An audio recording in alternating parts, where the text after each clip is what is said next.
Nauwi sa rambulan ang panibagong paghaharap ng ilang Pinoy at Thai sa Bangkok Red Light District.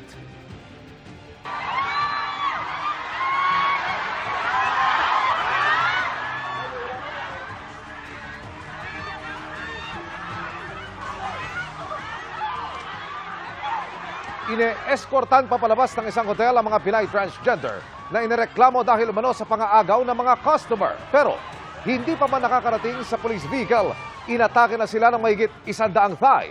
Gumanti lang din daw ang mga Thai nang makita ang mga di umano'y unang umatake sa ilan sa kanila sa isang naunang riot. Ang ilan sumampa pa para saktan ang mga Pinay transgender. May mga namaturi ng gamit. Nadamay sa kuyog ang mga pulis. Sa isa pang video, makikita ang mga Pinay transgender na puno ng sugat bago dalhin sa police station. Ayon sa mga otoridad doon, iimbestigahan ang immigration status ng ating mga kababayan at kung may working visa sila. Sabi naman ng DFA, wala pa silang natatanggap na report kaugnay sa insidente.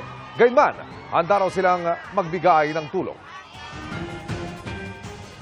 Once may inaresto yan, we'll provide them legal assistance as required. But this is the opportunity for the DFA to remind our kababayans in Thailand and elsewhere, it's a responsibility to follow the local laws and not cause trouble. It's the best to avoid problems or conflict lalo with local citizens if possible.